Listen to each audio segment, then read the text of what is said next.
Hello everyone, so let us now start our topic of discussion, which is numerical 6, and this numerical is mainly based upon uniform and non-uniform circular motion. So let us see our problem. Here is our question. A, B, C and D are four particles with each of mass m and lying on the four vertices of a square of side A. They always move along a common circle with velocity v under mutual gravitational force. Find v, that is velocity, such that they always remain on the vertices of the square. So the question is, we have four particles A, B, C, D, and each of them have mass m and they are on vertices of a square. So on each vertex there will be one particle and the side length of a square is a, and these four particles, they rotate in a circle due to their gravitational force or gravitational pull with a velocity v. Then you have to find v. So this is a question of uniform circular motion. So solution: given a is equal to side of the length of the square and v is equal to velocity of each particle in circle, m is equal to mass of each particle, and v is equal to question mark, that is we have to calculate velocity. So let us first see, this is the pictorial representation of the problem. So here in this problem you can see this is a square. So this is a square and at its four vertices we have our four particles A, B, C, D. So here is first particle A on this vertices. Here we have our second particle B on second vertices. Here we have our second particle C, third particle C at third vertices, and here is finally the fourth particle D at the fourth vertices of this square, and the side length of this square is A. As you can see, this DC is A, this BC, this is also A, this AB, this is also A, and this AD, this is also A. So this is a square of side length A, and each vertices we have a particle m, and as you can see these particles are moving with velocity v. So this is indicating the velocity v of this particle. This is the direction of velocity of A. Similarly, this will be the direction of velocity of D, and this is the direction of velocity of C, and this will be is the direction of velocity of B. So these four particles A, B, C and D, they are rotating anti-clockwise in a circle. So this is the circular track. Along this circular tracks our four particles A, B, C and D are rotating with uniform velocity. So here you can see this F1.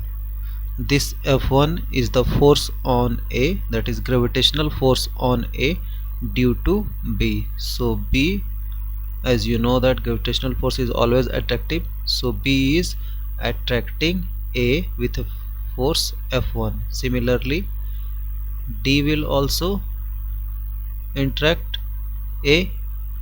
We are considering here this force is F3. So the force on A due to D is F3. Similarly, this C, this will also interact or attract A. So this is the line. So this F2. So F2 is the force with which A is being attracted by C. So C is attracting A by force F2. So now just recap once again.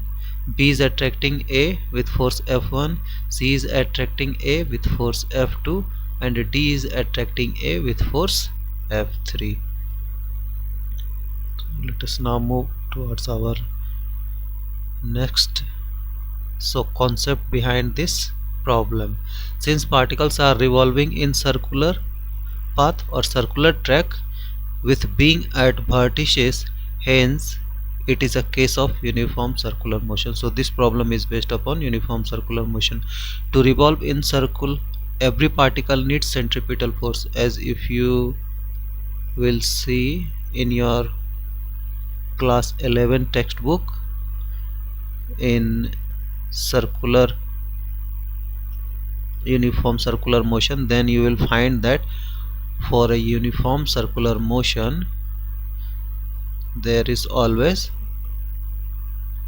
a centripetal force responsible. Without centripetal force it is not possible to cover a circular track.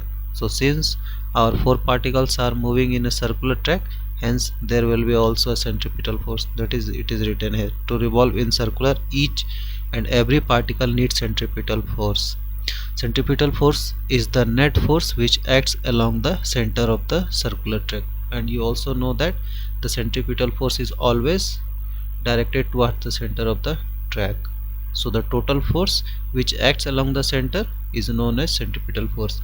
Here the net gravitational force on particle which are acting along the center of the circle or circular track are playing the role of centripetal force. So in this question,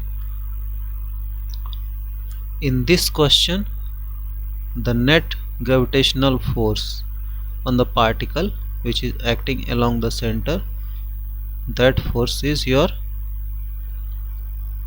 centripetal force or playing the role of centripetal force. So here gravitational force is playing the role of centripetal force, hence F centripetal will be equal to F gravitational total towards the center of track.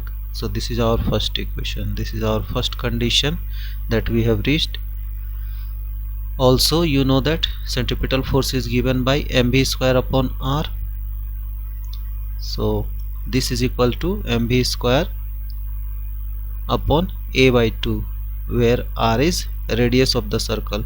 So if you will see, the radius of the circle is a by root 2.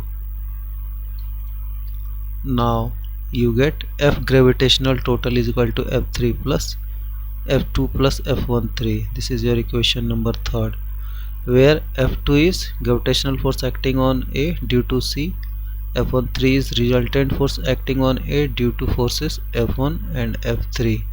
F1 is gravitational force acting on A due to B, F3 is gravitational force acting on A due to D.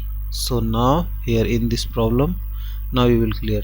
So we are going to find what is the centripetal force acting on A. So net centripetal force will be always towards the center. So those forces which are acting on A and are along the center will be centripetal force. So here you can see on A two forces, one is your F2 and another is your F13.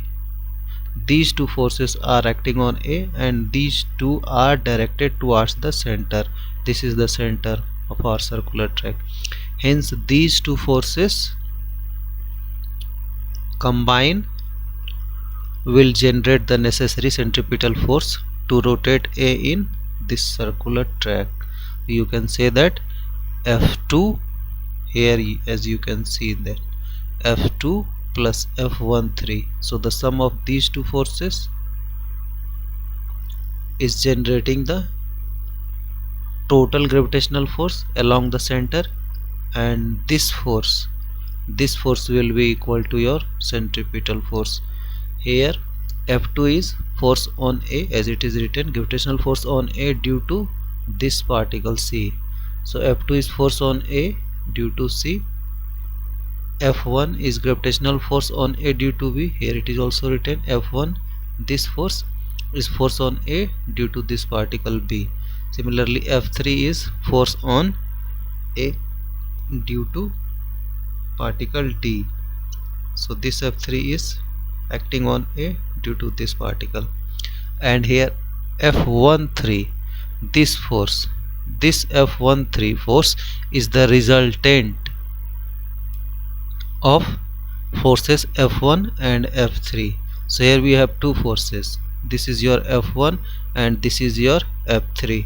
So if you will add these two forces by using vector law, you will get its resultant along this direction. So when you will add F1 and F3, the resultant will be along this direction, and this resultant is your F13. So this is F13 is the resultant of F1 and F3. Here it is written, resultant force acting on A due to F1 and F3. So now as you can find, F2 is equal to, what will be your F2? So F2 is the gravitational force on A due to C. As you know that the formula of gravitational force is m1 into m2 into g upon r square. So here F2, since F2 is the force on A due to this C, therefore F2 will be equal to g, m1 is your m, mass of A is m, and m2 is also is your m, so mass of C is also m. So m into m, you get m square. So here you can see F2 is equal to g m square divided by r square, that is separation of the particles. So here this distance that is AC, this distance is the separation between A and C. So you can calculate what will be its magnitude. As you know that this is a square, so this ABC, this is a right angle triangle, and you know that AB is small a and BC is also a small a, and AC is h hypotenuse. So h is equal to root over a square plus a square using Pythagoras formula. So h is equal to root over p square plus b square. So this is your a, this is your also a. So you will get AC, this is the separation, that is the distance between A and C, will be equal to root over a square plus a square. So you get root over 2a square.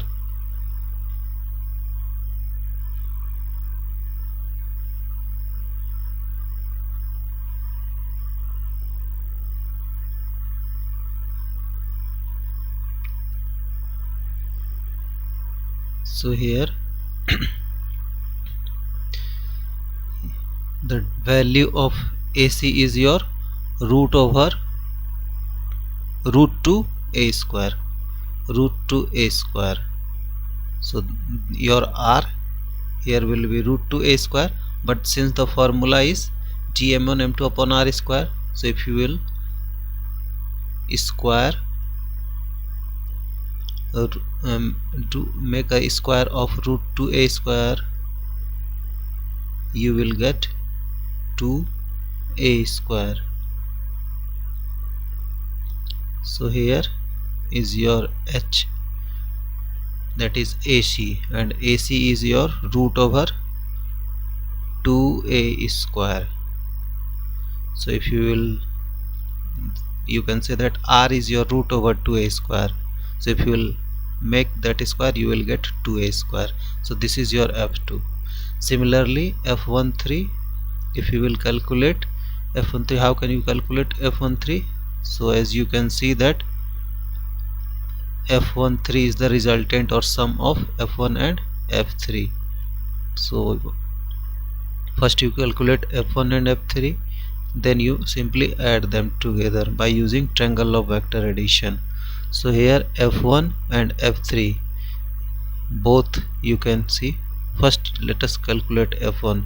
So F1 is the force between A and B, so formula will be G m1 into m2. So you get G m square divided by r square, that is a square. So here F1 will be equal to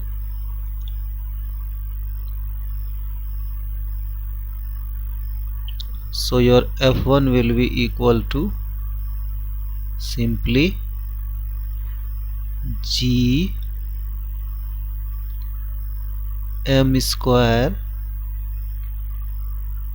upon a square. So this is your F1. Similarly F3 will be also same, because here also mass of these two bodies are same and distance is also same. So your F3 will be also G m square upon a square. So if you will add these two vectors, the formula of resultant is root over a square plus b square plus 2ab cos theta. So if you will, as you know that theta between f1 and f3 is 90°. So the formula for resultant of f1 and f3, that is f13 will be root over a square plus b square, that is root over f1 square plus f3 square. Since both have same magnitude, so you can say that root over twice of f1 square. So you get root over 2 g m square by a square whole square. So by solving you will get f13 is equal to root 2 g m square by a square. So this is your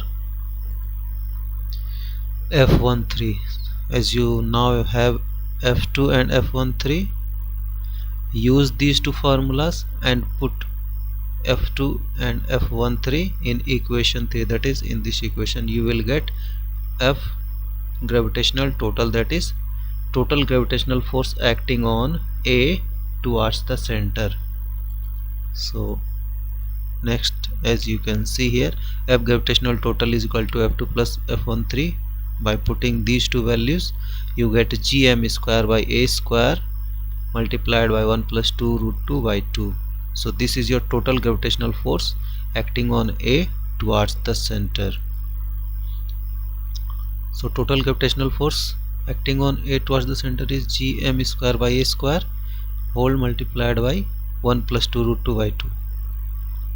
So this total gravitational force is acting on A towards the center. Since this is the net force towards the center, so this force will be equal to your centripetal force. So therefore from equation 1 you get centripetal force is equal to F gravitational. As you know the formula of centripetal force, we have derived mv square upon r. R is the radius of the circular track.